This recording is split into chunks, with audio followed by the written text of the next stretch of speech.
Hello, everybody. Welcome to this Emerging Leaders webinar. We've still got a few people to attend. We've only got a few people on there. I might give them a few seconds so we get as many people as possible online in time. We've probably got about a third or half of the people we were expecting, so I might just give it a few seconds and then I'll kick off.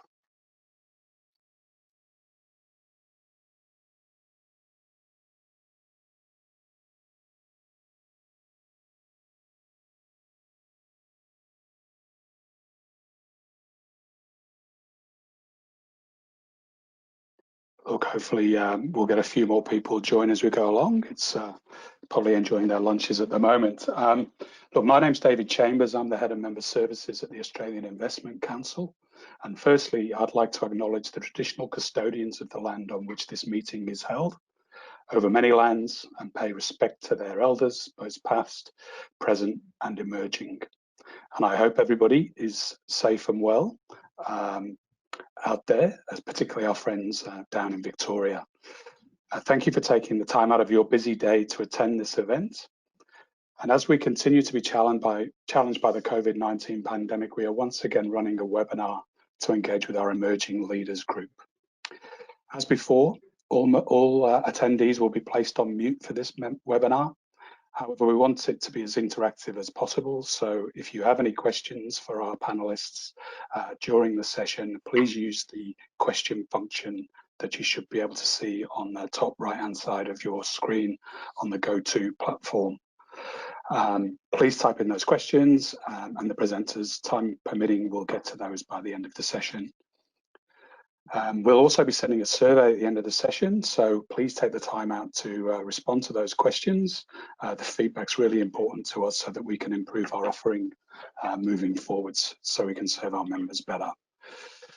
We do hope our next event will be in person. It's a while since we've all got together, so fingers crossed the pandemic eases up and those restrictions can be reduced. Our last two Emerging Leaders events which we've held in the last few months, we've heard from fund managers and founders, both in the venture space and in the private equity industry. Today, we will hear career insights and experiences from the perspective of a private capital investor. And we're delighted to have John Russell, CEO of the Myer Family Investment Trust, joining us today. John is also on the board of the Australian Investment Council, so thank you, John, for sharing the next hour of your time with us. Facilitating the conversation today is one of our emerging leaders, Eden Lawrence. Eden joined QIC in 2015 and is an investment associate in the global private capital team.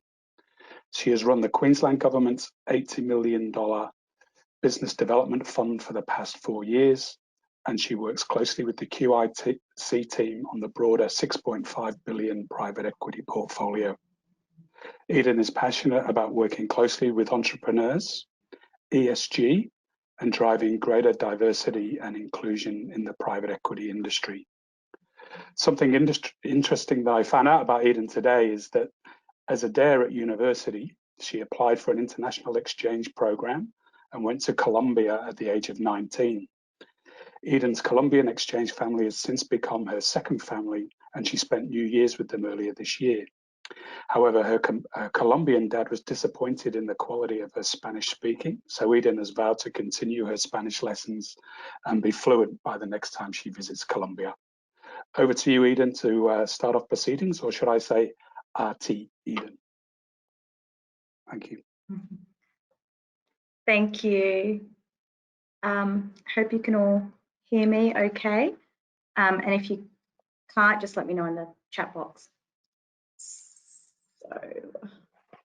So we are here today and joined by the CEO of Myer Family Investments, John Russell. John has an incredibly interesting, unique, and I'd say broad background when it comes to private equity and investing.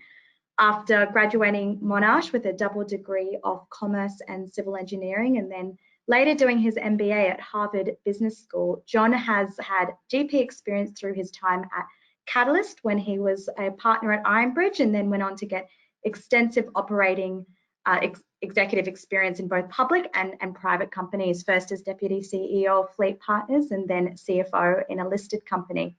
Subsequently, John has joined My Family Investments as CEO in 2006 and through his role covers a broad investment landscape, acting essentially as an LP, which includes fund of funds, direct investing across public and private markets globally, while sharing operational influence.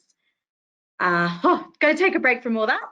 So as you can see, he has extensive background in both investing and operating roles, and you know what I would view as quite a complete package of a private equity investor. So we are very lucky to have him today. So thank you, John.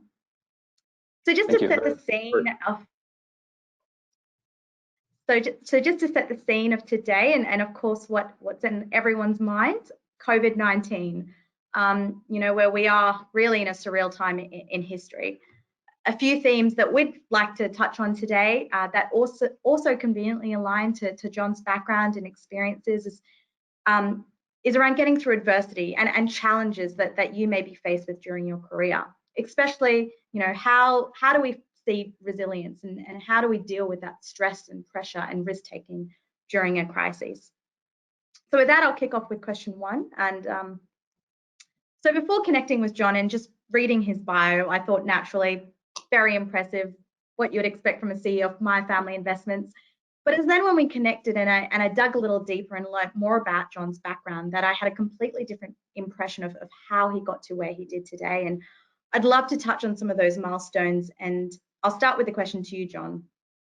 What are your thoughts on career goals versus taking opportunities as they come?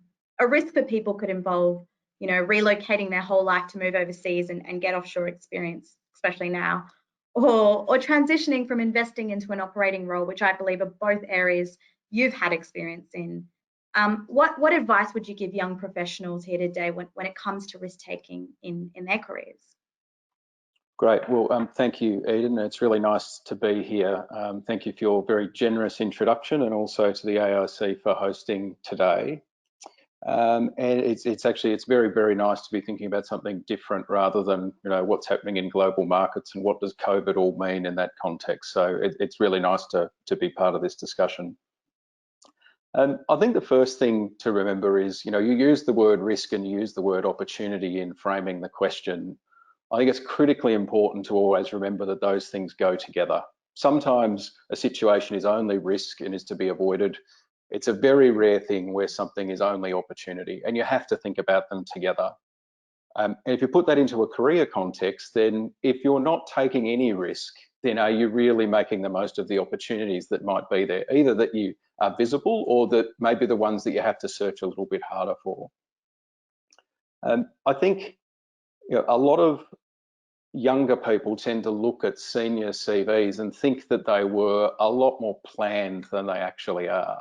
You know, there's a lot of randomness in life, things that happen outside your control, organizational change, things that happen in your family, opportunities that pass by and are sometimes too good to take. So I think it's important to recognize that, you know, life doesn't always turn out as you might plan it. And that can actually be a real constraint, I think, to professional and personal development if you get too caught up on wanting to follow a step plan, which I did. I absolutely in my 20s had a view on what the steps were, and I just had to execute against those steps to find success. But to come back to the topic of risk, you know, I've made some changes that were either accidental. You know, some of them were bad decisions for a period, but at the end, I think the common theme, and this is what I think it's really important to think about, is taking a risk. If the downside of that risk is that you come away having learned something, having put yourself in an environment where you have learned something, then you're actually still progressing in your career. I think it's an equal and opposite risk to stay in the one place and not recognize the risk of inertia and not learning, because there are other people in this very competitive world who are always learning or who are learning at a faster rate than you are. You can't obsess about it, but you know, I think there's nothing wrong with risk as long as you expose yourself to new experiences, because that will ultimately make you a more rounded professional.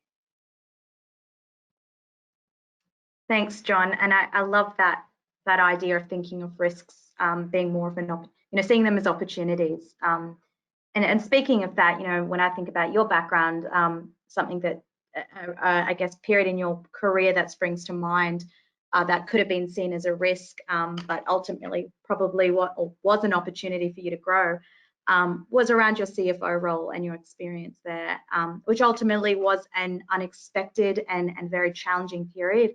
And from my understanding, it sounds like, you went from the worst balance sheet to possibly the best in Melbourne. So I'd love for you to share with the audience today some brief background around your role as CFO of a listed company and how resilience played a role for you there, and also advice for others, building their own resilience, especially in the environment we are in today. Yeah, so for anyone who doesn't know, the role that Eden's referring to was CFO of a then listed company called McAleese Group. I have the infamy of having been the CFO of a listed company that went into administration. And there's not many people who can sort of reflect on that. You have to acknowledge that that's not great, but I think you also have to reflect on how, or at least I reflect on how it was a very formative and really rich experience. Brutally hard, but a very rich experience. But some context on how I came to be there. I'd been in PE, I'd been in my first operating role at Fleet Partners, and in my next role, I was looking logically for something where you could use the skills of your time in PE. And a lot of that hinges around M&A, it hinges around intensity of effort, and that lends itself to turnarounds. And so I dived into a turnaround. Little did I know that it was a lot tougher turnaround than I had really understood. And I probably knew that within 2 or 3 weeks of joining. And having sought a turnaround, you can't sort of run screaming from the building saying, this is a turnaround, it's really hard. You have to buckle down and work your way through the situation. So my role, instead of being about M&A and growth, became really about survival. And we spent the better part of 2 years doing a distressed debt recapitalisation. So lots of time with the banks, their advisors, hedge funds. You can imagine you've got continuous disclosure, you've got customer issues, you've got a lot of supplier issues. It was a substantial business, 1,800 employees, 800 million of revenue. So that's kind of the context, and I think that's why Eden's chosen this example in terms of talking about resilience. Is you really have to recognise the personal effect it's having on you and give yourself the space, if you like, to keep on an even keel, because crises don't end tomorrow. They can take some time to work through. They're marathons, not sprints, and you have to allow yourself, if you like, to recognise that you're stressed, and other people around you are going to be stressed as well, and that includes people in your personal life and your professional life. If you don't recognise those things, I think it just becomes a real personal pressure cooker. And I can see that being very, very relevant in this sort of COVID type environment. And the next important thing is you can only deal with what you can control. You can't get too stressed about things that are outside your control. You recognise them, you do your best to deal with them, but you can't obsess on them because they will just eat you up. And then a final comment, because I know we want to get through more content than just this question. It actually really helps your own resilience if you carve out a little bit of your energy to try and help the people around you, because we all know that, or at least either we all know or the studies tell us that giving to other people is normally something that that helps you feel better. Now I know this might all sound a bit fluffy, but it's not. It genuinely makes a difference to be able to support other people, and it's very rare that you're in a crisis on your own. So I think there's a couple of observations on dealing in a business crisis. I love the comment you made around thinking about carving some of your energy out and then sharing that to those around you. And I guess that kind of brings me to the topic of EQ, and I'd love to hear your thoughts around I guess, the importance or how you see EQ in the environment that, the industry that we're in, and how would you see this as an asset to a person? I think you touched on, sometimes it is important to just take a step back and think about those around you, particularly the way that you just described it. But yeah, we'd love to hear your thoughts on how EQ is placed in this industry, as well as, perhaps advice to others listening today that want to improve their EQ, so emotional intelligence, because it's different from just reading a book and learning. It's something love to hear your thoughts on EQ. Yeah. So there'll probably be a bit of a theme through this discussion that, I keep coming back to people, and at the end of the day, EQ is about understanding people. To get the most out of any situation, whether you're in a really confrontational negotiation or you're trying to get members of your team or an investee company to go with you, I think that any assessment of your situation, it's very rarely about, is the IRR on the deal 19 or 21? Because the chances of the IRR landing between 19 and 21 are probably about 10% at most. It's far more about judging, is this investment capable of success, or what are the things we need to do to create those conditions? And organisations are they're organic. They change all the time, and the most volatile or variable thing in them is usually people. It can be external market conditions, but a lot of it comes back to people. So I think in the early phases of anybody's career, EQ is important, but maybe less important. But as you progress, it does become less about, and I don't want to give too narrow an example, but it's less about getting the model right or the banking docs right, and more about dealing with a huge variety of stakeholders in order to get to aligned and successful outcomes. And that doesn't, that applies whether a business is going well and you're trying to make it go better, if it's dead on plan, or like my Macaleese experience, where the wheels have come off and you're trying to dig yourself out of really quite a deep hole. So I think everybody's born with an innate level of emotional intelligence, but there's no way that's the cap. And I think you build emotional intelligence by constantly trying to put yourself in positions where you can observe other people.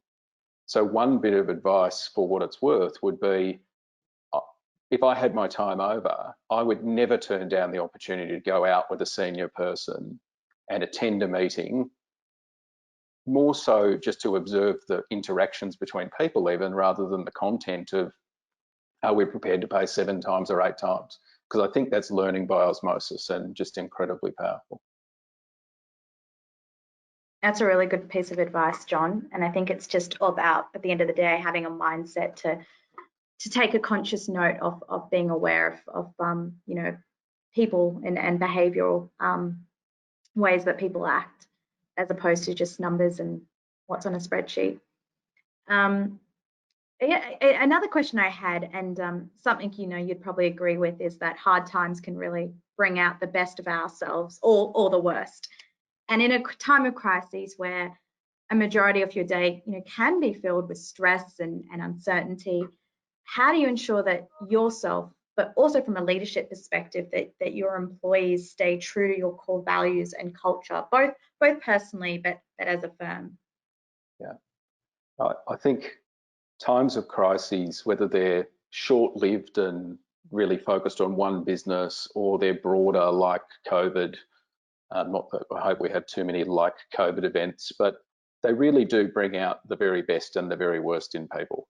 I think we could probably all make that high level observation, but having been inside a couple of pretty intense business situations in Macaleese and elsewhere, you very quickly form a view that there might be someone who you never thought would rise to the challenge, who is there, carrying the flag, ready to charge over the hill, and there's somebody else who sort of shrinks from the challenge. And that, to me, you have to recognise that. Maybe that comes back to EQ. It doesn't mean their values are broken, but you definitely want the people who are in the engine room, you want to make sure you're all pulling in the one direction. You're behaving with integrity. A crisis always passes, but people's reputations and the memories of how they behaved in a crisis will survive for a lot longer. And as you think about hopefully a long and successful career, a shortcut here, a misstatement there, or perhaps a white lie by omission or something, I just don't think that's the way to move through a difficult circumstance. And maybe that's more about personal values than it is the corporate values that you mentioned as well in the question. But if I reflect on my time at Macaleese, you're in a very adversarial relationship with the banks. They've lost money. You're trying to trade them out of their debt for a discount. The bank hires advisors, and their job is not to be your friend. Their job is to act for the banks. But if you can move through that process with integrity, as I'm very comfortable saying I did, then you can come out the other side with fantastic relationships that I do maintain with many who were on the other side of the table in that circumstance. And out of that, my network grew in areas I never would have anticipated and served me very, very well today. So maybe the summary of all of that is, don't be short-sighted about the effect of a crisis. Play the long game. Always play the long game. Again, learn, observe, act with integrity, and all of those things will pay off in spades. I love that, John. Thank you. And it just definitely sounds like from a few things you've said, that back to your point around, looking at risks as opportunities, that your CFO role was really an opportunity in many areas of your career, from building networks to experiences to getting you where you are today. And speaking of developing and growing, I understand there is no limit to developing a skill, but over many years of mastering your leadership, which skills would you say were the most difficult to develop? Yeah, well, I think the only honest opening comment there is I'm a long way from having mastered leadership. I think there are people in the world who are running very, very large, very complex organizations, and I'm not even a speck on the map relative to the sorts of leadership tasks they're undertaking. But I think the things that you need to have as part of your toolkit as you become more senior and are really difficult, or at least I found them difficult, and maybe others less so. The first one is, and a lot of people would say this, is delegation. It's actually really scary. You have to get used to it, but most people in the private capital industry are probably quite analytical, quite like to be in control to the extent they can be of their circumstances, and they quite often like to be right. It's just the sort of personality, if we generalize, might come into the industry. But everything you delegate, if you delegate it properly, you're taking an enormous risk on the capacity of the delegate to do the job well. But again, there's also the opportunity they surprise to the upside and they make you look like a hero. But I found that very difficult to sort of let go progressively of chunks of my mandate to other people who were carrying out smaller parts of the mandate.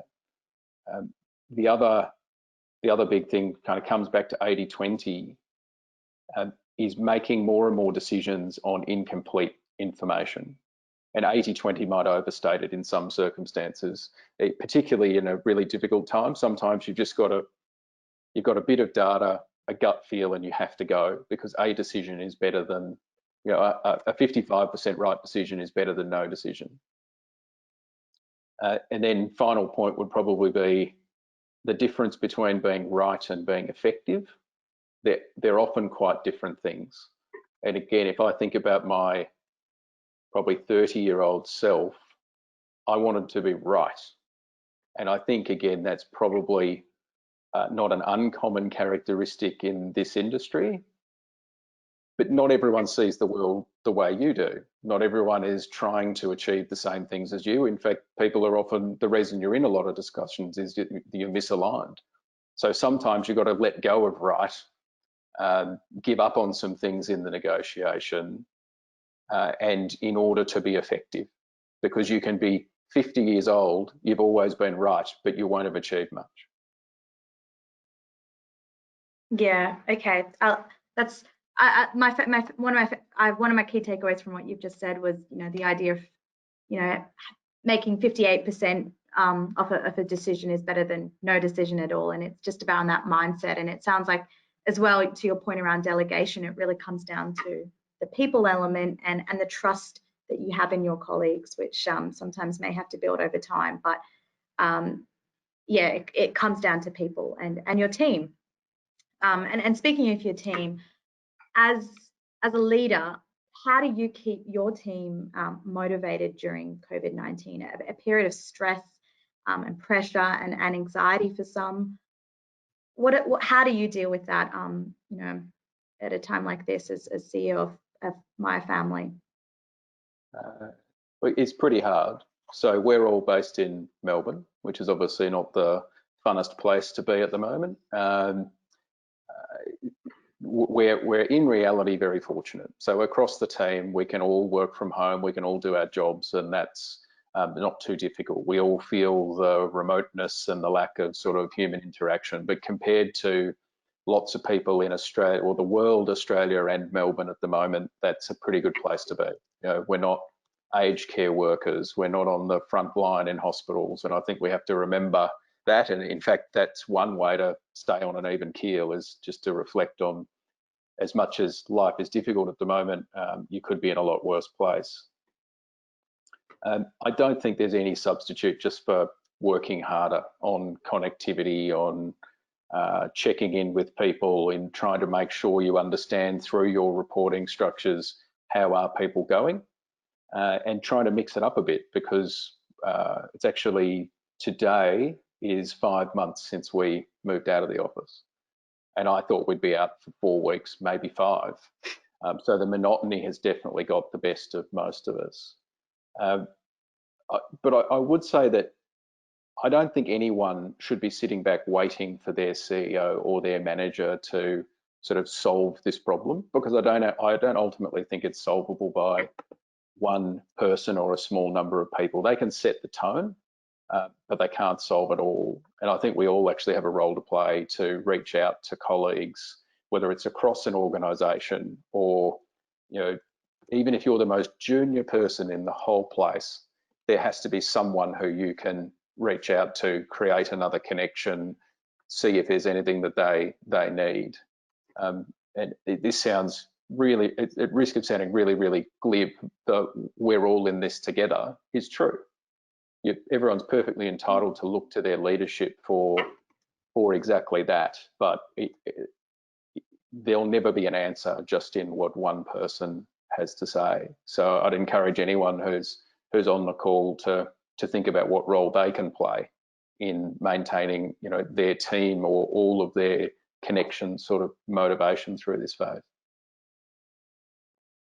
Yeah, I like your point around not sitting back, for the CEO or, the leaders in your organization to resolve the situation. My key takeaway from that is that we are all human, we are all feeling it, and support for those around us right now is just so critical. And coming back to your point earlier around sharing your energy to those around you is something that we should all consciously be doing. It should definitely be one way. And the reality is, not always, but often if the CEO calls someone, they're not getting the real answer about how someone is. There's a huge temptation for people to put a sort of a happy face on their conversation with the boss.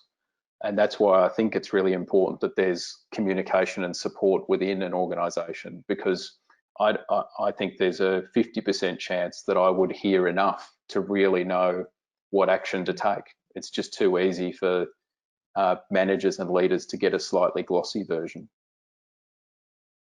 Yeah, that's a really good point, John. How do you, for example, go about that in trying to distill those layers to understand on all levels how people are feeling and during this environment? I can't give up all my secrets, but I don't think there's no great mystery That's in this. a hard question, sorry. No, a lot of CEOs I think that I speak to are doing similar, which is to make contact with teams to the extent that you can.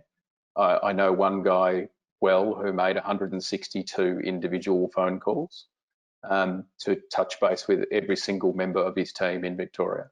I think that's just hugely impressive. Not that same person, but other people that I've spoken to, and I've adopted a similar approach, is sort of nominating someone within the team to just have a reason to reach out across the organisation, because it's a more balanced, or it's a less hierarchy separated conversation. Now, I hear if there are problems, but I'm more likely to hear about if there are problems, because there's been that secondary sort of communication loop. But we're not a huge team. We're 17 people in our sort of head office, and we've got about another 100 or so in directly owned operating businesses. So I can approach it differently the way a larger organisation would, who might rely more on an HR department. Horses for courses, as always. Yeah, no, that's a good point. So before we hand over to the audience for questions, and so everyone start thinking of your questions, or if you have already, feel free to start sending them through the question box on the side. But before we hand over, and I'm just going to end with my personal favorite question that I love asking, and particularly people in our industry, because I think this question, it says a lot about a person, but it's also an opportunity for us to realize and recognize parts of our job and our industry that we may take for granted. And that question is, John, what inspires and excites you the most about working in the private capital industry? What gets you out of bed? What makes you love what you love doing for a living? It is a good question.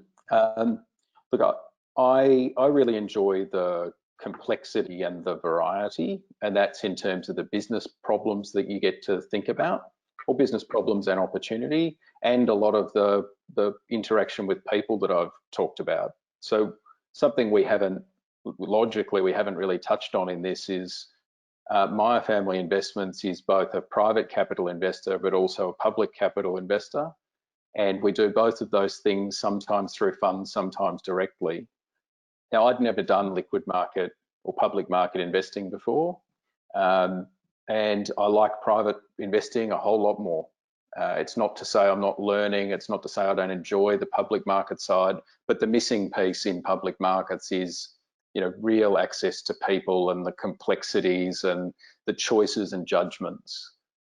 And if I reflect on maybe the earlier phases of my private capital career, you get extraordinary access to senior people in the middle of real decisions being made, and you are at a relatively young age compared to other industries making far higher value decisions than many or most.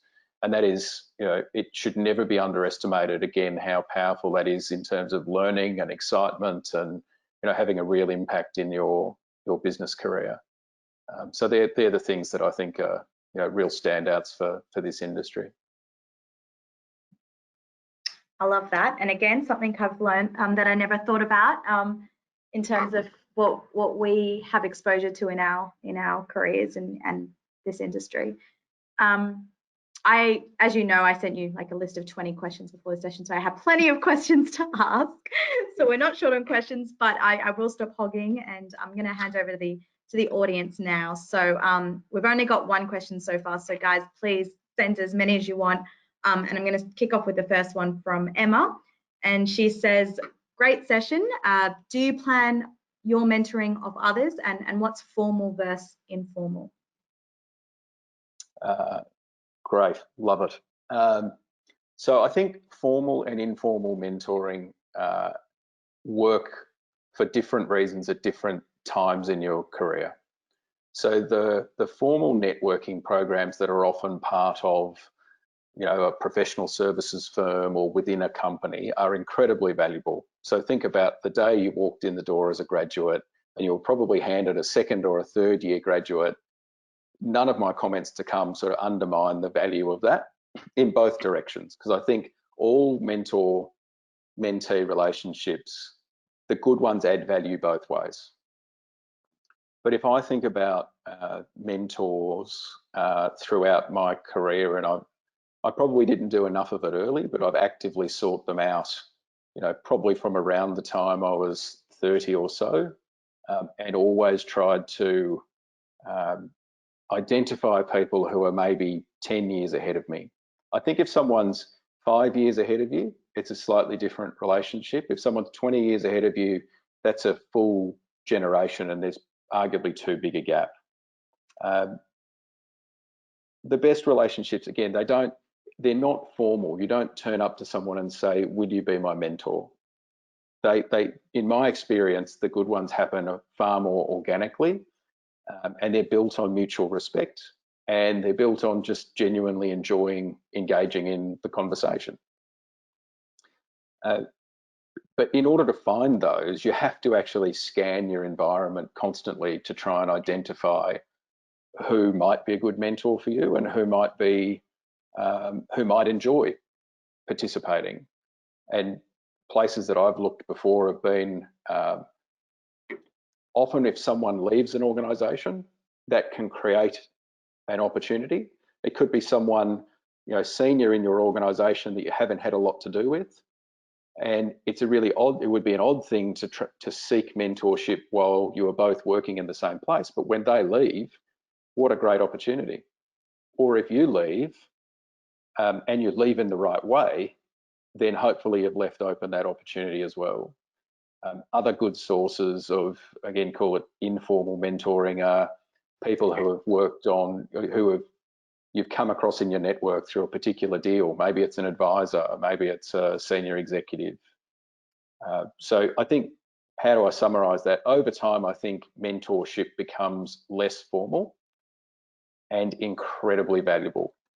So if you don't have a mentor today, and this is sort of a direct request to everyone who's on the other side of this call, then start scanning your environment. It's very, very rare that people don't want to help, or if they don't want to help, move on. You'll find someone else who does, and I'm sure it will stand you in good stead.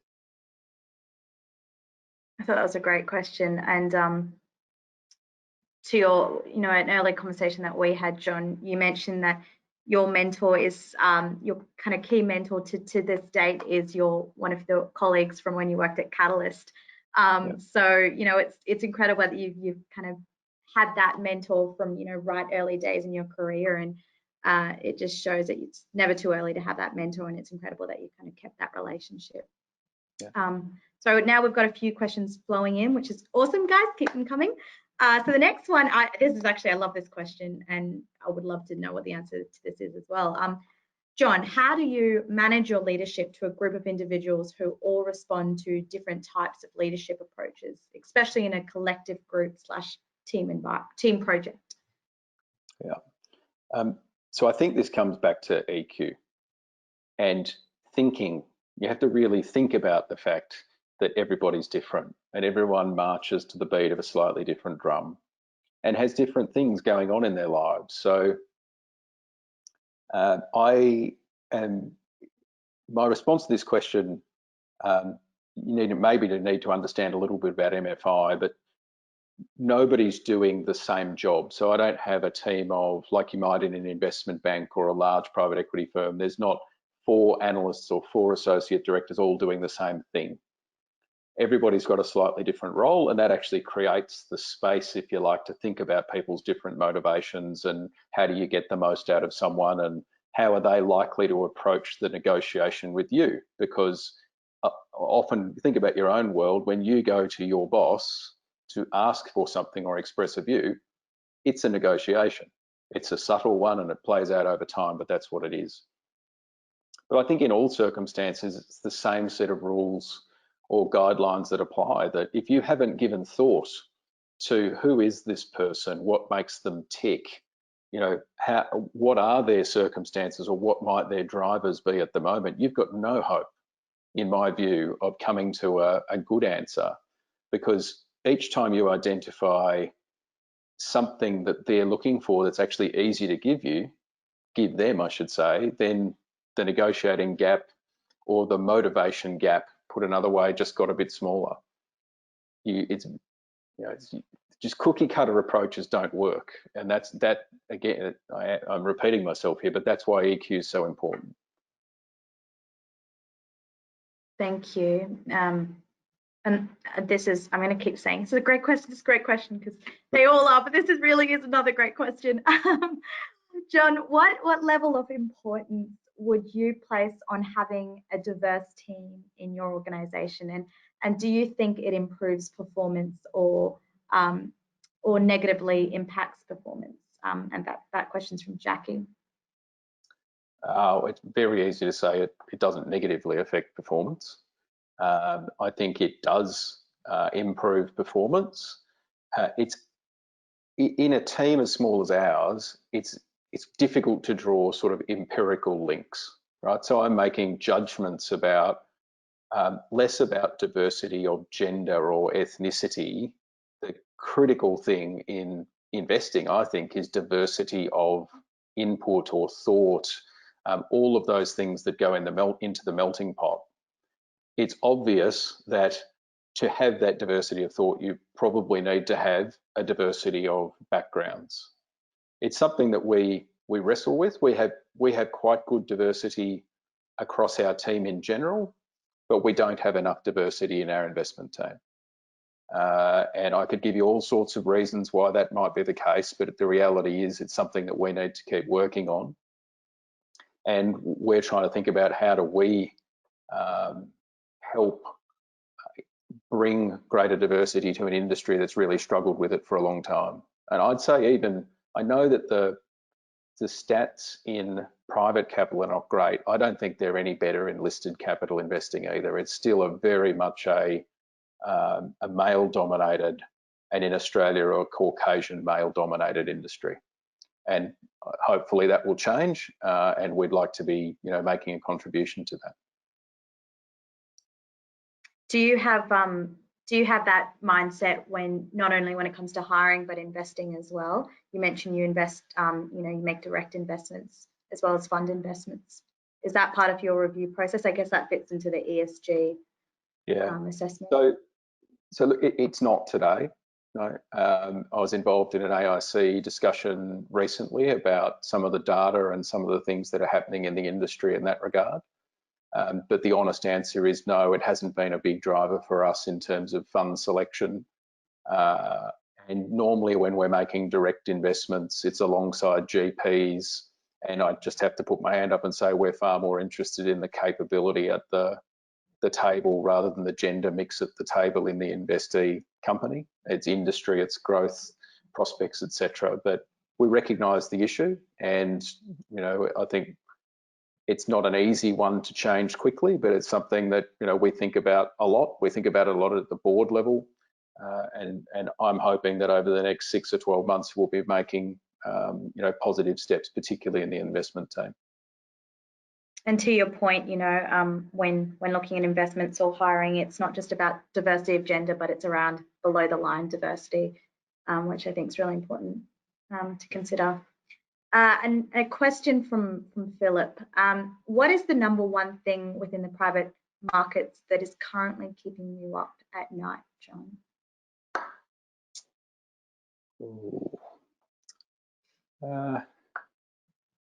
I think it's really hard to generalize here. So I don't have any greater concern about private markets than I do about public markets, probably the other way around. I think it has been a wild ride in public markets, and it could well be a very volatile period, particularly through until the US election. Private markets have the luxury of not having to make the daily mark or the weekly mark.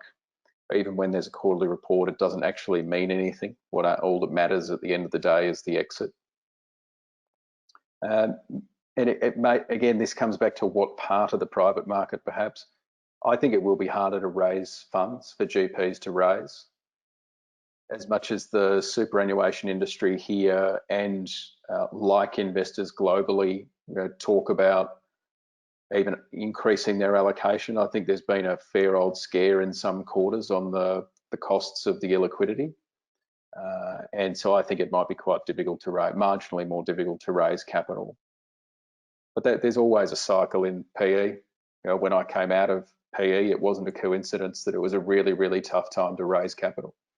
And a number of firms exited and a number of people exited and went on in different directions. And that may well happen again.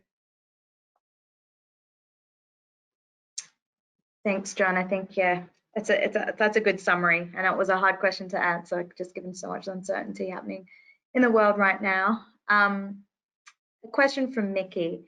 When you look back at your career to date, John, what do you wish you had done differently with respect to the various roles at LEK, Catalyst, Ironbridge, Fleet Partners, McLeese?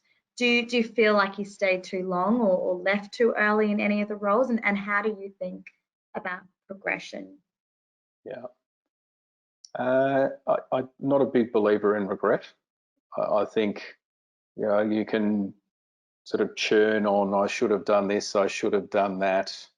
That works for a little while as you're trying to process things, but ultimately you've got to let it go. But to try and address the question, I probably had way more jobs than I thought I would have. So I've now been in this role for 4 years, and my longest role was 6 or so at Ironbridge. So I look back and think I probably could have done with a bit less sort of churn and change. Against that, it kind of leads to this interesting, wandering, random path that finds me here today. I wish I'd been more aware of where I was at, probably at Fleet Partners in my first operating role. You know, it was a big deal stepping out of, you know, PE, small team, lots of advisors, everyone thinks broadly the same, and then you walk onto the floor and there's, you know, on day one I had 120, and when I left I had 250 people sort of staring at you saying, what do we do now, boss? And it was an incredible learning experience for me. If I had my time again, I would almost certainly have a different approach to the role, but I just didn't have that toolkit then. And again, that's in the context of 120 or 250 people. Think about some of the big leadership jobs around, you know, running 30,000 people. The mind boggles how you do it. But I think that's all part of the learning. So you can either beat yourself up or have regrets, or I wish I'd done it differently, but it's all part of building the toolkit, and it's a marathon, not a sprint. Yeah, you're absolutely right, John. Someone once said to me, you know you're not doing it when you're feeling, you know you're doing it when you're feeling uncomfortable. So it's really about sometimes realizing you've just got to put yourself outside your comfort zone to keep growing, which certainly sounds like you've done. We've got another question here, and the question is, could we ask what role the MBA played in your career? Yeah. Sorry, I read that too literally. What role did the MBA play in your career?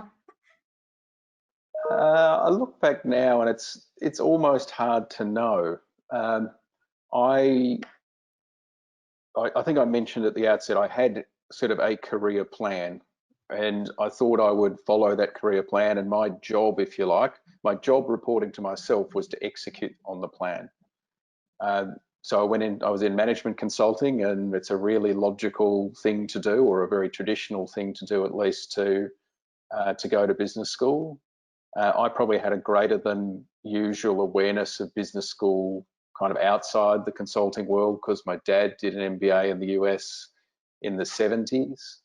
And I probably, to be honest, I probably, even by the time I got to university, thought I would go and work for 3 years and then I'd go to business school. And I was fortunate enough to get in, and off I went. I just saw it as too good an opportunity to pass up, to be honest. What a great way to spend a couple of years. You did it at a time of life that, for me, I didn't have a lot of responsibilities. You know, I didn't have a mortgage, I didn't have a fiance, I didn't have a family, and in some ways you could almost call it a very sort of selfish investment and enjoyed it. Probably didn't smell the roses quite enough. Did it make a massive difference to my career trajectory when I got back? I really don't think it did. There's lots of people that I know and work with who've never been to business school, never done postgrad education, and they've done, they're wildly more successful than I am. And so I regard it as a step on the life and career journey, and I don't put too greater importance on it. And at the end of the day, you can say you went to Harvard. It's pretty cool. And everyone, keep the questions coming. Thank you, everyone, for sending them through. A couple of questions. I'll break this down. The first is, how do you view the importance of getting offshore experience? And the other part to that question is, how do you view getting operational experience in a, I guess, a PE and VC capacity? It's, yeah, would love to know your angle and kind of having those two on your CV. They're obviously quite distinct questions, so I'll take them in turn. I think, well, actually, let's step back. To both of those questions, I would say they're both very additive, but not absolutely necessary. Now, I would, if I was recruiting, I would favour, and all else equal, I'd favour the person that had overseas experience and the person that had some operating experience over those that didn't. But I don't. It's not, if you haven't got these things, then you're absolutely stymieing your trajectory. And there are many things that go into, maybe some people don't have the flexibility to go offshore. Maybe they've got parents who are unwell, or all sorts of things that happen in people's lives. But I think offshore experience is an indicator, again, of people who want to go and learn. And for Australians, it's often learning in a very intense environment, either in London or New York, as the stereotypical sort of lawyer, banker, accountant kind of destinations. So I would take it as an indicator of really wanting to progress and to learn and experience different things, and therefore an indicator of an ambitious and well-rounded person. Do you need to do it for 10 years? No, I don't think so. And I think there's a trade-off that many Australians in particular face. If they choose to spend extended periods overseas, sometimes they find the career transition home really difficult because they're not as well networked, and often they've ended up in jobs that just don't exist in Australia. And that's a classic with investment banking in particular. There's no path home. And when I came out of business school, I knew I wanted to be in PE. I didn't particularly want to stay in the United States, and I tried really hard to get a job in PE in London. And that was hard because they more often than not want to hire people they think are definitely going to stay for at least 10 years. And no one believes an Australian's going to stay in London for 10 years. So at that point, I made the choice. I would rather come home, start to build networks, build the career, rather than risk this sort of being stranded offshore. Now, I was almost certainly overthinking it at that time, but that was my lens on things. On the question of operational experience, I absolutely think having that experience, a couple of different experiences, and the experience I continue to gain now makes me a better investor. And I always wanted to get operational experience. It happened far later than I first imagined it might. But I think if there's an opportunity to do it, then people should take it. But it's really rare. It's very hard to move into a career opportunity that is sort of in line with your aspirations and isn't going to disrupt them. You've got to sort of make the jump and commit to it, not ever knowing whether you'll come back more towards the investing side of things. But that said, there's plenty of outrageously good investors who've never been in an operating role. It's just my view that it's made me a better investor. No, and I think I can certainly see that just from the way you've answered questions in terms of sharing your experience and where it's gotten you today. So yeah, that makes absolute sense. Another question from the audience. What has impacted the Myer Family Investments operations the most during the pandemic, both negatively, but also positively? Yeah. So we have a very broad portfolio, as you might imagine.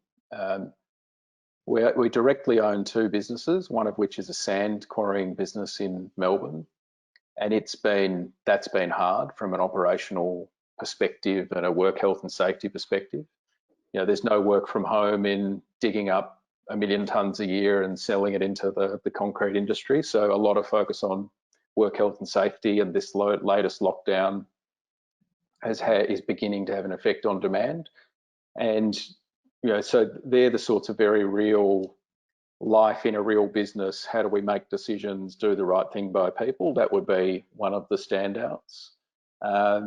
Across our portfolio, we've been fortunate to have relatively limited exposure to particularly vulnerable industries. You know, we don't have any direct holdings in the travel industry. There is a bit of potluck in that because there are great travel businesses out there, and anyone who says, you know, I saw a pandemic coming, so I didn't invest in travel is just talking out of their hat. So a bit of luck. We have had some businesses that have been negatively affected, but I think on balance they've all done pretty well, and a couple of them are actually going to come out with significant tailwinds. So, you know, we've come through this, touch wood, because I think we are in for a volatile period, really in pretty good shape. That's great to hear, John. So we've got just only a couple minutes left. So if anyone wants to send a burning last question, feel free to send one now. But while we're waiting, a question, I'm not sure this is a hard question to answer, but I was actually just having this question with a colleague today. And I'd love to hear your view on how do you encourage those that naturally have a very creative mind and kind of creative thinking in an organization, or particularly in this industry. I look to some leaders, you know, in that I've kind of grown under at QIC, and a lot of them have similar ways that they think and similar characteristics, and a lot of that comes down to their creative brains. I know Marcus Simpson, who's the head of our team. He was one of the most creative people I know, and he, I think a lot of that came down to, you know, the success that a lot of that attributed to the success of our team. But yeah, so I'd love to know your thoughts on people with creative minds in this industry and the value that brings and how they can express that. Sorry, that was a long question, but hope that made sense. It's a really good one, but I think it's hard to generalize about private capital with that question, more so than many of the other questions that we've talked about. I think at the venture end of the industry, my perception, having never worked in it, is it's far more creative than the mega buyout end, which is far more about financial. It's more akin to investment banking, and not many people would say that investment banking is a creative industry. Now, I don't think that's fair, because I think there's incredibly creative problem solving and negotiation that goes on, but I don't think that's the type of creativity you're talking about. I haven't solved this within MFI, but I am trying to think about, and it links to the question about diversity of thought in the investment team. How do I put a rock in the pond, put a different perspective in there, that if that perspective only gives rise to one really interesting, challenging question a week, it'll add value, because most of the people in the team are from a similar sort of particularly academic and professional background. And I've thought about trying to get an entrepreneur in residence on not a full-time role, we couldn't justify it, but sort of a retainer, someone who's younger. So our youngest team member would be, I don't actually know, but somewhere around 30. Now, we could probably benefit with someone who turns up with, you know, sneakers, jeans once a month, stares at their phone and challenges us to, that we've got an outdated view of the world. It'd be a good way to challenge the way we go about it. But I think it's probably an issue in the industry at large. Yeah, and I like the way you kind of thought about that and relating it back to diversity and below the line diversity. That as well as, venture is definitely an area that you can express that a bit more or differently. So John, we are, and everyone, we are at the end of the hour. So I do have a long list of questions, but I will have to unfortunately wrap it up here. But thank you so much, John, for sharing your experiences and learnings. It's truly wonderful when you meet leaders out there who have such a pay it forward mindset when it comes to growing others. So thank you. Thank you. It's been a pleasure. And thank you also emerging leaders for listening in today, and of course to the Australian Investment Council for this wonderful industry initiative. I know I certainly get a lot out of these things. So just one last thing before we wrap up, this session is also recorded. So if any of you have colleagues that may be interested in listening to the recording, it will be available on the AIC website in the next few days. Cool, thank you. Thank you, everyone.